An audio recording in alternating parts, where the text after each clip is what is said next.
Welcome to the Banker Lamp. Please enjoy the video. You start by verifying two things: device software and available space. Once confirmed, enable app installs from unknown sources if you must sideload. Next, download the minimal Google Services APKs in sequence. Micro G is not enough. Install Play Services Framework, then Play Store. Enter your Google account now, because later steps rely on an active login. Make sure to use Wi-Fi. Large APKs and background updates can fail on mobile data, so keep the phone plugged in.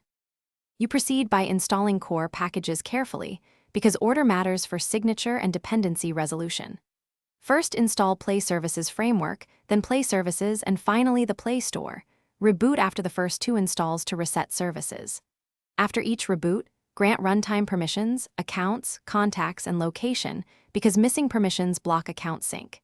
If an install fails, match APK architecture and Android API level. Once done, open Play Store to trigger background updates and let it update itself.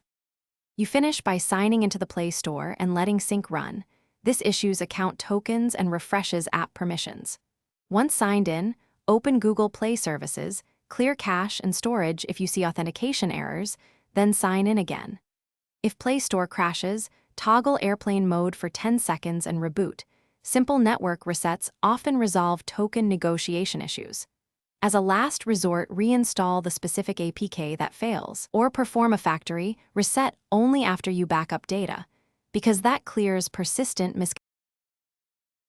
Thanks for watching. If this was helpful, leave a like and consider subscribing. See you next time.